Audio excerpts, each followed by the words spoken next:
जात तेरा पाखर काही नाही ना काय रे तुम्ही कॅमेऱ्यात बसत नव्हते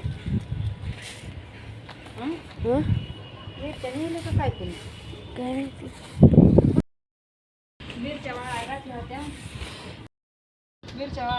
दिवसभर इतकं भारी ऊन पडलं होतं ना लय भारी ऊन पडलं होतं दिवसभर. मसाल्याला मिरच्या आणलेल्या ह्याच्या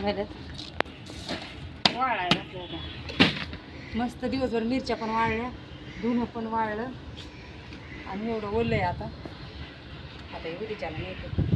स्लॅब आमच्या घरमालकाने उघडून दिलं त्याचं पाण्याचं लिपचं काय आहे तिथं करंट बसतं म्हणून चालू नसतं वरचं दसऱ्यासाठी काढून दिलं